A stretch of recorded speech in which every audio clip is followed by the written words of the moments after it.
Okay, so today is the 28th of December 2021, and we'll talk about two architects. Well, one was an architect, the other one was an architect, but also an artist. He did many things, Vladimir Tatlin, both born on the same day. I will begin with Joseph Esherick, and then we'll talk about Vladimir Tatlin.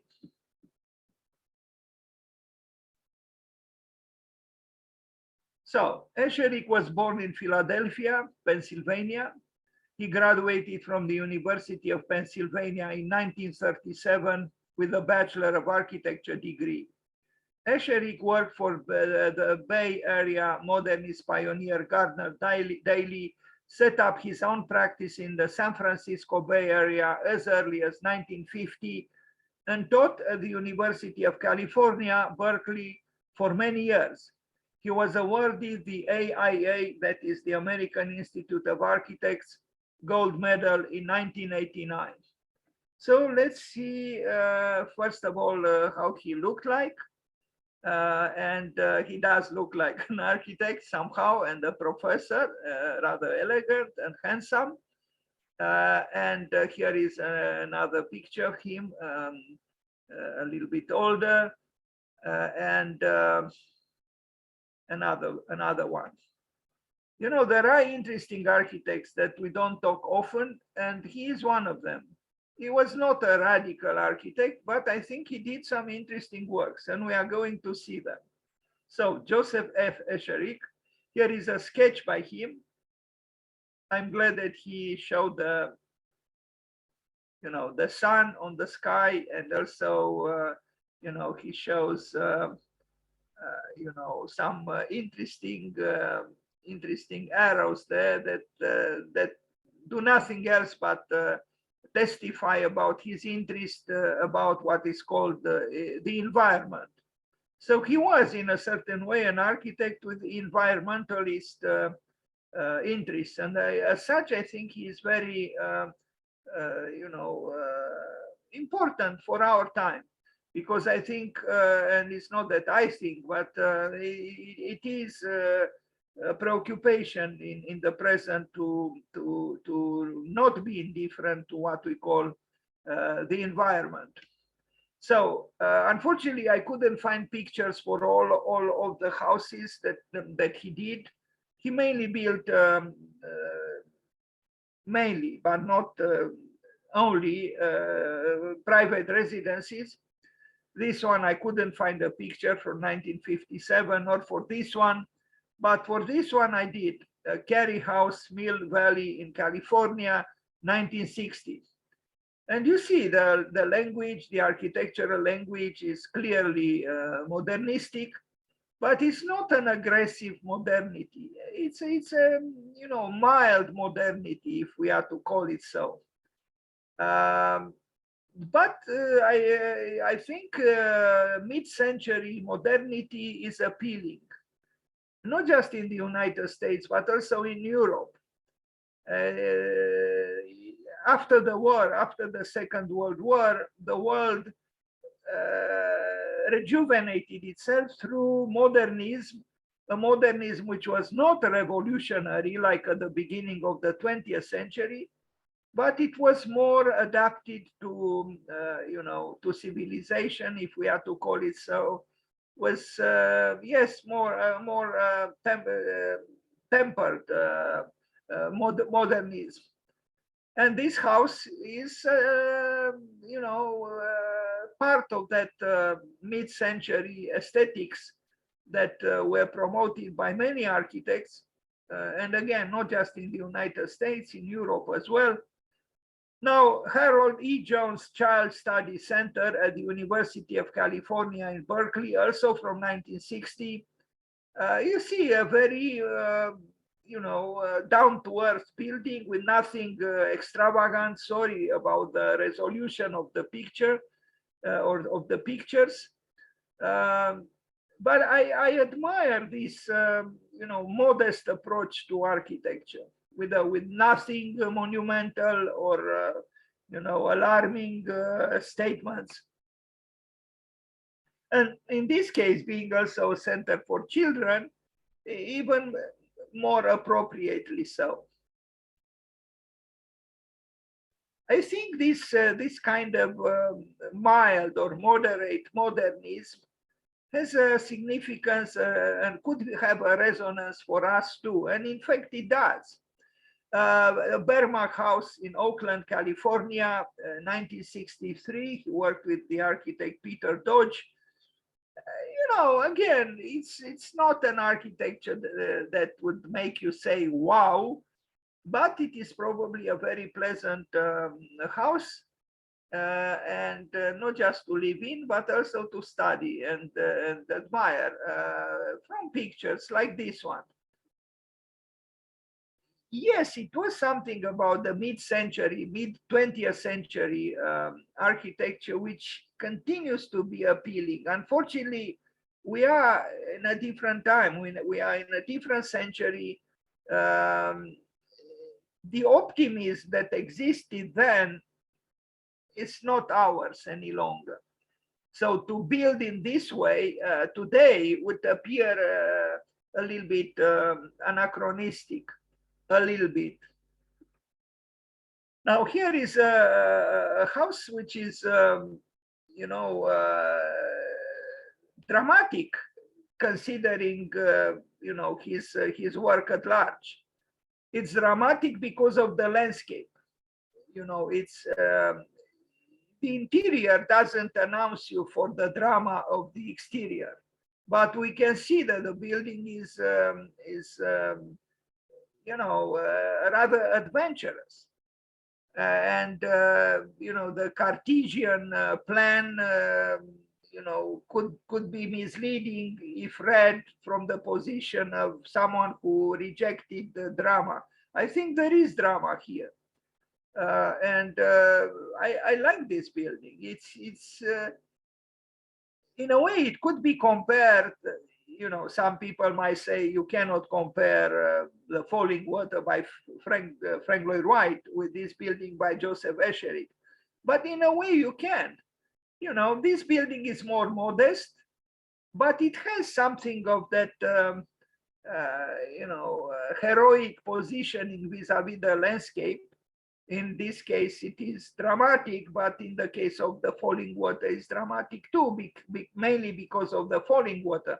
All in all, it's also the attempt to connect with the outside through the terraces.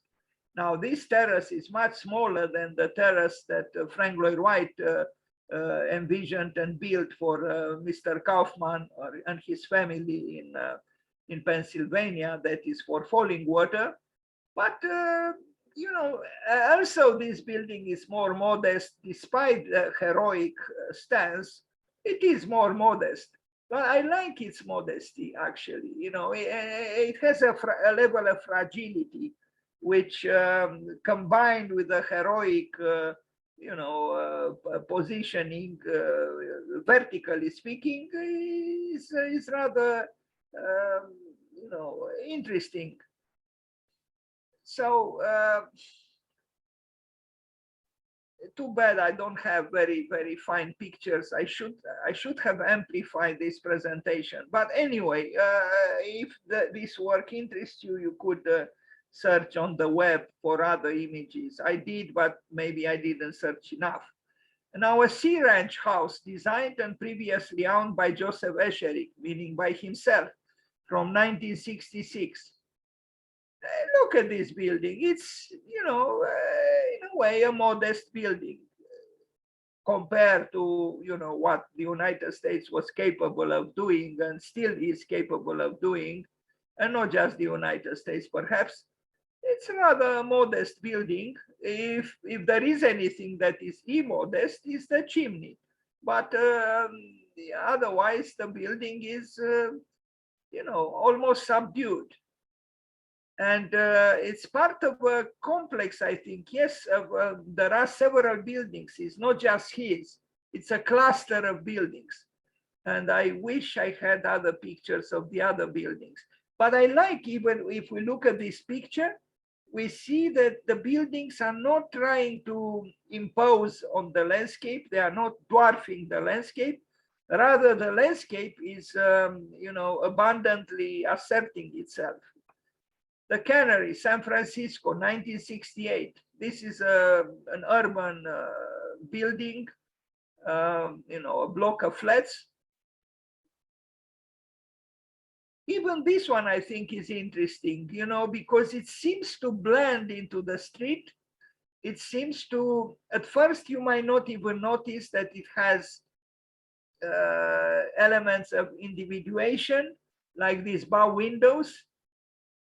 If these bow windows were not here, you could have passed this building as, as being, an older building. And I like this, this modesty of Joseph Esherick.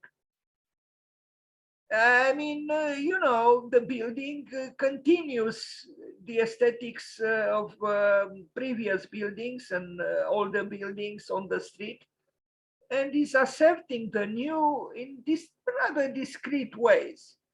But there is a playfulness here in the, in the way he created these windows or the bow windows, but it's nothing, shocking. You see, it's an integrated architecture, integrative architecture. I'm tempted to think that this part of the buildings existed, and he just, incorporated the new functions at the top. But all in all, I think he did a good job in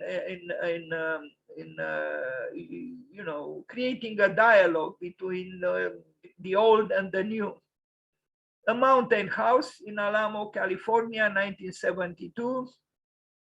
This one is not the smallest house. I'm sorry, I only have this picture. A school in San Francisco, 1981.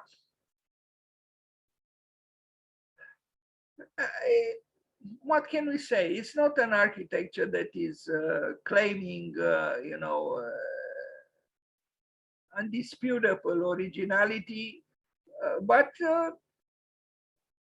again, I think he's an architect. He was an architect who promoted continuity rather than breaking away. So there is a continuity between what he made and what he proposed, and the urban context within which he built. The plan has some, elements of innovation if we are to look at the diagonals, but it's otherwise very balanced. I hope you notice this is from the series of great buildings. So this building is considered great by this website, greatbuildings.com. It's a pleasant architecture, nothing, irritating, nothing shocking. It's a pleasant architecture, yes. Built by a human being for other human beings. A library for the Graduate Theological Union in Berkeley. I think this is a larger building, but I don't have, it might be that I have another, it's a problem because, I make presentations very often. I made since 7 years ago, and I have sometimes different, presentations about the same subject. And unfortunately, since I'm not a great archive man, it's possible sometimes I call a presentation with the same name that I call or I name another presentation, and I'm not sure. I have my hundreds of PowerPoint presentations scattered through small USB sticks. It's possible now that I make this presentation, I have a feeling that I had a more ample presentation about him, but I couldn't find it today. Anyway, I don't have pictures for this one, and I'm actually surprised because I think I remember seeing this building, a larger building. Now, let's see what is now pictures. This is, sorry, now obviously something is wrong here. This is, let's see. No, this is the building. I guess this is the only presentation on Joseph Esherick I have. I'm not totally sure. This Würster, should I call it Würster? I don't know very well how to pronounce this in English. I would rather pronounce it in German. Würster Hall at University of Berkeley in California. University of California. This building, yes, I remember talking about it some years ago. This building is indeed a larger building. I like the fact that it has the same, although it's a rather imposing building because of its scale, it's not a building that is embellished or anything. It's rather almost arte povera towards the outside. It has, you see here, the surface, the concrete is left, without, pleasing finishes. And there is still a sculpturalness about the building because of these horizontal, let's call them brise-soleils. And here we have, I found this page, about the functioning of this complex of buildings. I like this architecture, this even the so-called brutalist architecture, because of its honesty, mainly.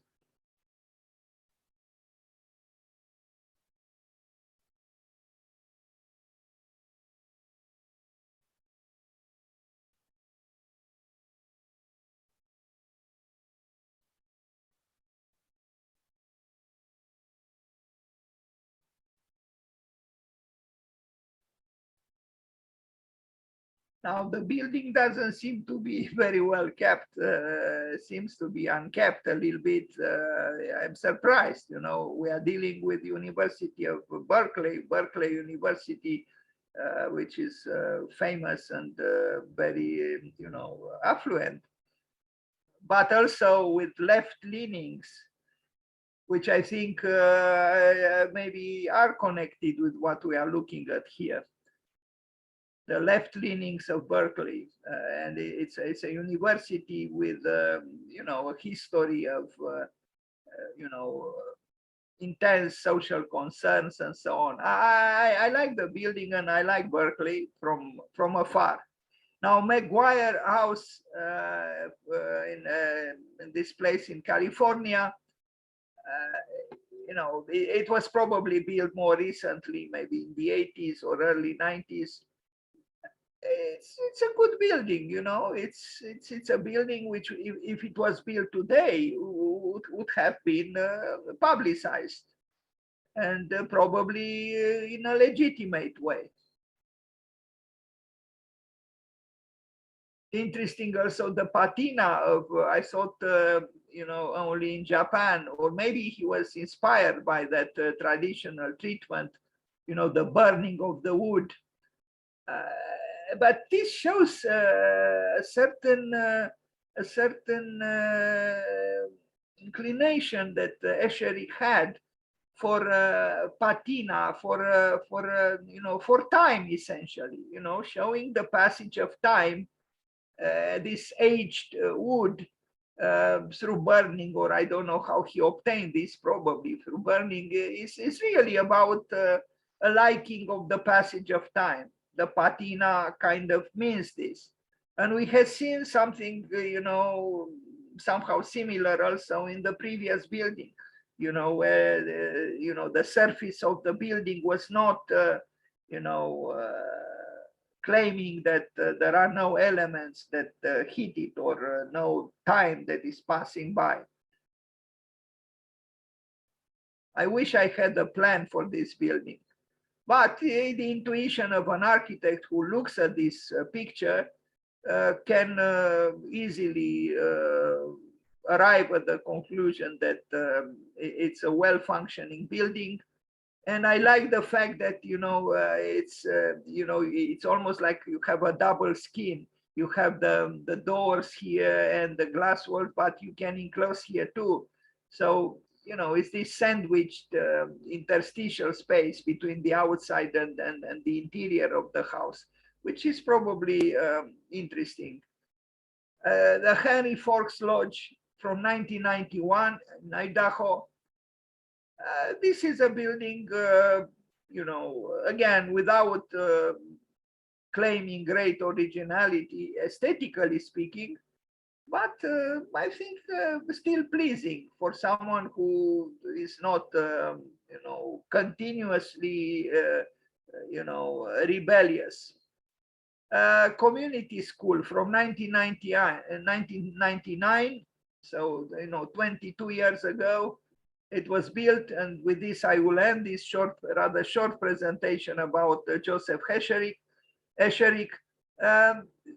It's a good building, I would say, this school. You know, it's joyous, it's playful, it's probably very functional, and you know, done without unnecessary fluidities, if I am to call them so, and it's chromatically, you know, enjoyable to look at. And I think it's a good building by Joseph Esherick. From the little I can see through these pictures, and this one, it's a very good building. If we are comparing it with what is around it, this building has a youthfulness. It's a youthful building, and the fact that you know, on the top, you know, people play, probably children. This is a thing that can be admired as well. So this was Joseph Esherick. And now we go to the second architect that I will talk about now. But how do I do this? It's strange.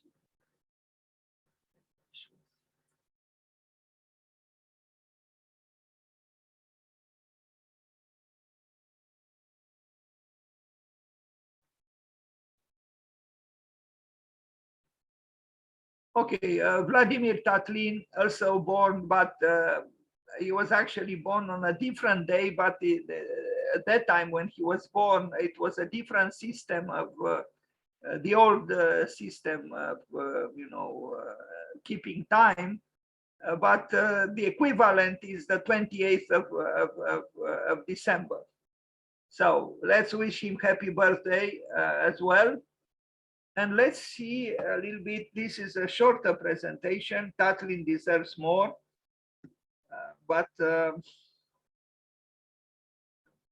Okay. So Vladimir Tatlin, born in 1885 and died in 1953. This was the man. And recently I read that Kop Himmelblau in Vienna and Wolf Prix, who is the founder and the leader of the architecture office, they won a competition in Russia for a stadium. And unfortunately, I should have had a project here shown, which was in part inspired by Tatlin's tower. So he was actually born in Ukraine. So Vladimir Tatlin, you see, born on the 28th of December, but in an old system, the 16th of December in 1885, and died in May 1953, was a Russian, Ukrainian, and Soviet painter, architect, and stage designer.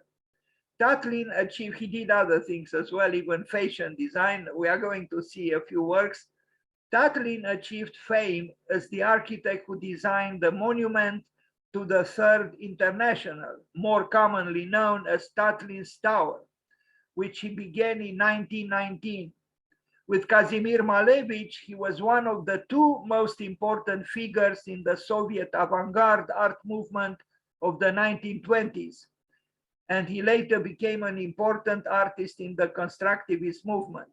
Now, I wonder what Lisitsky would have said. Tomorrow we'll pay homage to Lisitsky, or the day after tomorrow, because I think Lisitsky was equally important. Anyway, here is not about establishing hierarchies. Vladimir Tatlin was important, and I wish there were some students here to become inspired by this important artist and architect who understood that between life and art there shouldn't be a barrier, there shouldn't be a separation, they should come together. And yes, he was part of that very, very,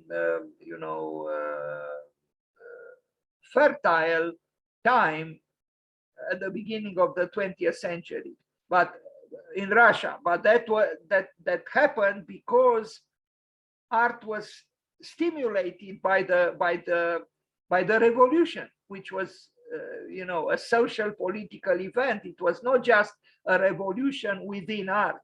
It was a revolution in art which accompanied the revolution at a larger levels and higher levels even. I'll show now first an artwork he did in 1913, so before the revolution. 1913, an oil on canvas, modernistic, but nothing alarmingly so. He did the works more provocative, so to speak, later on. But in 1913, he was doing paintings like this. Now, in 1913, a stage design for the play A Life for the Tsar, for the emperor. And here it is, very Gothic and Gothicist. It reminds me a little bit of what Hans Pelzig, the German architect and stage designer, did. So again, we are talking about a powerful avant-garde artist and architect, but at the beginning he was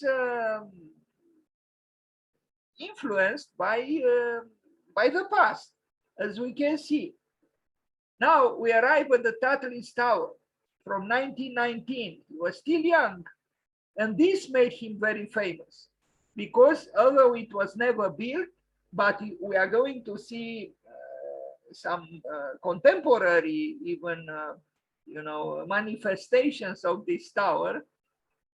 Even if it was not built, it is present in almost any history of modern art and architecture. And this shows again that even if your work is not built, but if it brings something new and powerful and connected also with life, with society, with politics even, in a legitimate way, the work cannot be forgotten. So here it is with a picture from that time when he built it. So it was built in 1919, 1920. And it was actually a monument to the Third International, but in time it became, it started to be known as the Tatlin Tower because he envisioned it. Those people who today in the present tell us, we don't have the money to be, to do revolutionary things. But what money did they have? The Russians at the beginning of the 20th century, and they still influence the aesthetics, and they even influenced Zaha Hadid, Malevich influenced her in significant ways. And, some of the avant-garde of the present or the recent years was influenced, and people still quote from the Russian constructivists. So how come? Well, in order to do good art and innovative art, you don't need a lot of money. You just need passion, and you need a desire to rejuvenate yourself and rejuvenate society and work in that direction. And time will decide if what you did is significant or not. This tower envisioned by Tatlin, proposed by Tatlin, although was not built, look, 100 years later, almost, it was built, and we are going to see it. It was an excellent project, actually, and feasible. you know, and it expresses aspiration, it expresses change through its double helix, through the spiral, and the spiral always represents becoming. And so it's a dynamic, you know, paradigm. That's why it had such an impact on the imagination of not just architects, but artists in general and thinkers about, you know, art, and not just about art, about life, about society, about politics. Now we see in 2011, so almost 100 years later, it was built in the courtyard of London's Royal Academy of Arts. And here it is. You see the power of art, and I do become emotional when I reflect on this. That I wonder, did Tatlin think when he made this proposal in 1919, 1920, that 90 years later it would be built in London? I'm sure no, he would not have thought of it. But somehow art, when it is genuine and creative and intense, transgresses death, transgresses time. And that's why we love art. I mean, that's one of the reasons we love art. So, you know, he died, but his idea didn't die. His creation didn't die. Well, and following on this path of reasoning, he didn't die either. Great artists don't die. At this very moment in the United States, there are 20 or so large mega shows, exhibitions with Vincent van Gogh. Yes, the most fragile of all artists. He didn't die. Vincent van Gogh didn't die. So we see a later model of Tatlin's Tower here. People keep being fascinated by this proposal of Vladimir Tatlin, and we are going to see a project done in very recently for Jakarta, a much bigger scale, but the same thing, the same tower. So envisioning a new Tatlin's Tower at the Ciliwung River in Jakarta. This is a project that was published on Evolo, and here it is. You know, the Tatlin's Tower, but brought to the present and inhabited, so to speak, with various functions, because this was supposed to be not just a symbolic monument, but you know, functioning building of large dimensions. We are going to see a parallel with various buildings showing the scale of this proposal for Jakarta. So maybe I should show first the whole project. I think it's here. Well, let's start from the scale. You know, actually, I'm a little bit surprised here. But apparently, the proposal by Tatlin was supposed to be giant as well. So what we looked at in that old picture was just a model, of course, with much smaller dimensions. So it seems that the Tatlin's Tower from 1919 was supposed to be taller than the Eiffel Tower in Paris, and taller than the Tower of Babel. And the one that was proposed for Jakarta from 2019. So I guess this proposal was made on its centennial. So when there were 100, so you see, even a building was celebrated. The centennial of Tatlin's Tower in 2019, so just 2 years ago, 100 years of Tatlin Tower. And let's see, this was the project. So you see the paradigm that the Tatlin's Tower represented in 1919 found resonance 100 years later. And here is a proposal for Jakarta. And I just said a few months ago, or even a few weeks ago, I think a few months ago, Kopp-Himmelblau won a competition in Russia, and they are building it. The construction started, a stadium, so inspired in a way by this work, although the stadium is rather horizontal structure, not vertical, but elements of the third international monument by Tatlin are present in the project.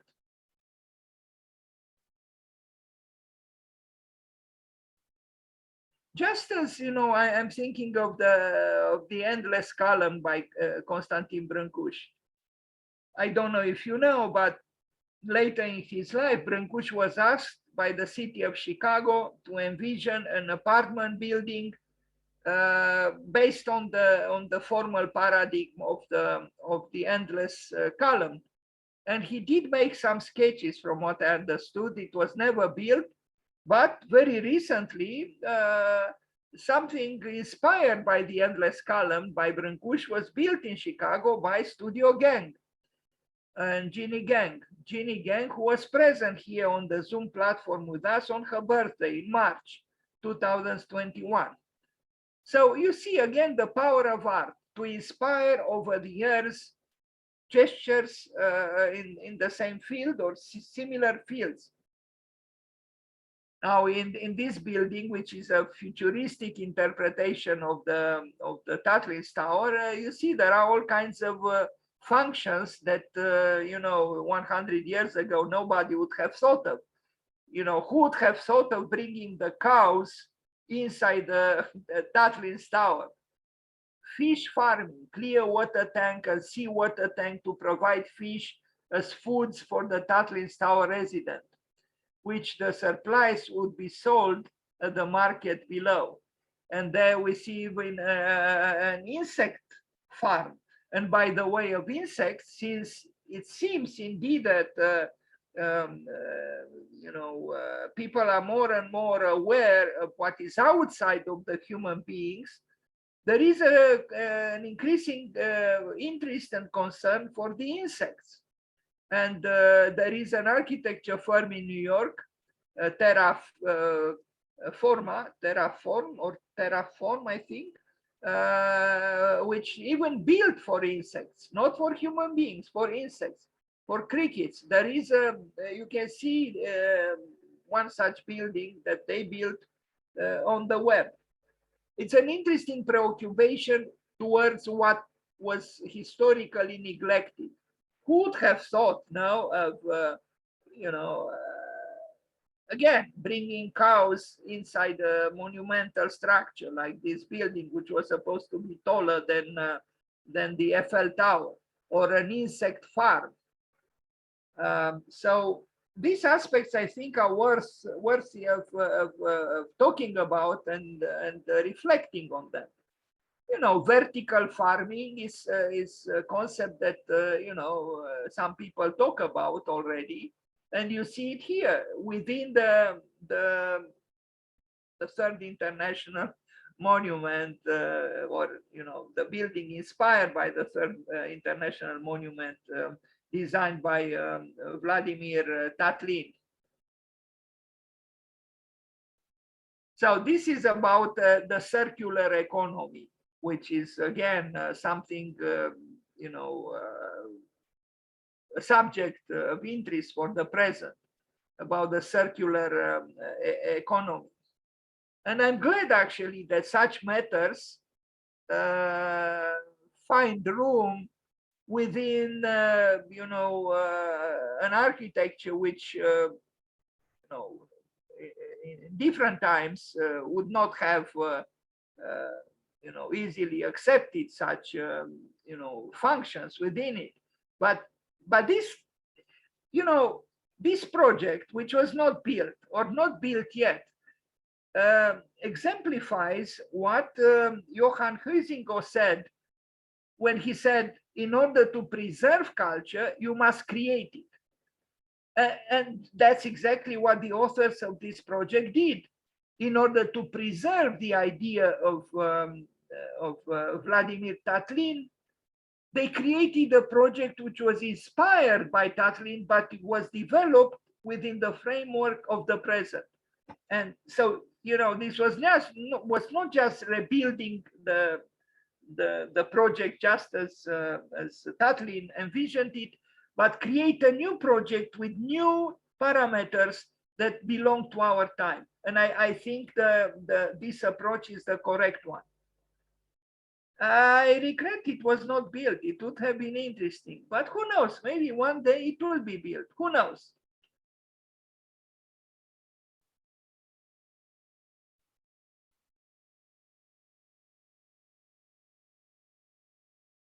A lot of preoccupation, again, with pollution, which is a big problem in big cities.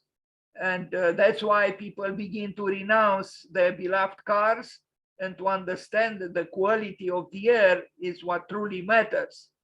And perhaps this should be known, in our country as well.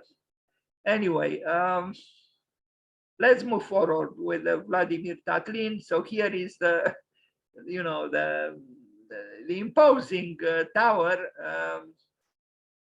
in relation with the Eiffel Tower and the Tower of Babel.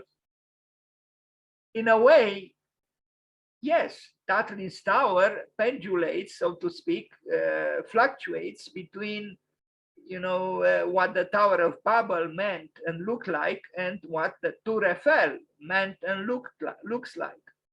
So it's something in between, in a way.